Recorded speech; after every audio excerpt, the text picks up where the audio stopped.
On continue avec vous, monsieur Hatem Ouaslati, c'est votre nom. Le nom de la société que vous avez créée.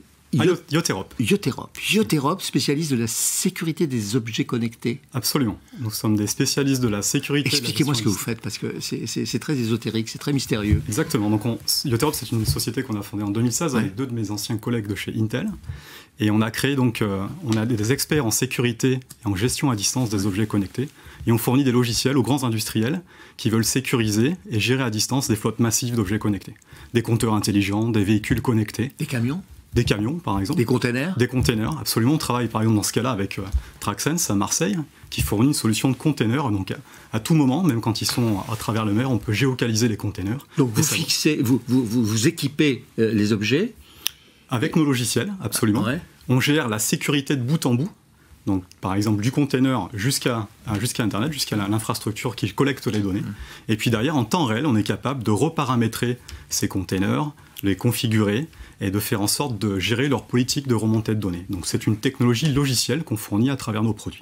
Donc vous sécurisez l'objet d'une certaine façon en vous opposant aux violences physiques, j'allais dire, aux attaques, si on veut voler la voiture ou le camion. Absolument. Donc, comment est-ce que vous abordez aussi la question de la sécurité, la cybersécurité, c'est-à-dire quelqu'un qui viendrait intervenir sur votre logiciel? Absolument. Donc là, effectivement, quand on parle de sécurité, il faut que ça soit une sécurité qui marche de bout en bout, de l'objet, oui, c'est physique, mais aussi logiciel, puisque derrière, il faut venir crypter, par exemple, tout ce qui sort de l'objet jusqu'à ce que, pour pas que ça puisse être intercepté, ces données puissent être interceptées par un tiers malveillant.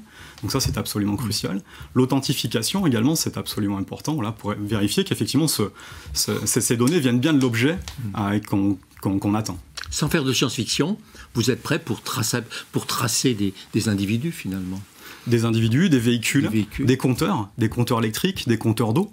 Donc on a par exemple tissé une collaboration récente avec PSA, le groupe PSA et Thales, dans l'objectif d'activer par exemple de nouveaux services dans les véhicules connectés. Donc non seulement effectivement on peut activer à distance de nouvelles options qu'un conducteur n'aura pas forcément. Vous pouvez intervenir alors que le type est en train de conduire sa voiture. Pas en train de conduire, mais en l'occurrence, oui, on peut activer des options quand le véhicule est immobilisé au domicile. Ça évite au conducteur de l'amener en concession. Ça fait beaucoup de chiffre d'affaires tout ça? Vous n'allez pas m'en parler, vous n'allez pas vouloir, vous allez me dire c'est secret puisque vous êtes dans la sécurité. Non, parlons plutôt d'ambition. Notre ambition, c'est d'être dans les milliards d'objets connectés industriels autour de nous d'ici quelques années. L'entreprise à quel âge? L'entreprise a 4 ans. Nous avons créé en 2016. Donc c'est encore une jeune entreprise. Oui, mais elle existe. Donc vous avez du business déjà. Hein. Absolument. À l'international aussi, beaucoup. Ça s'appelle Yoterop. On le trouve sur Internet. Absolument. Merci beaucoup.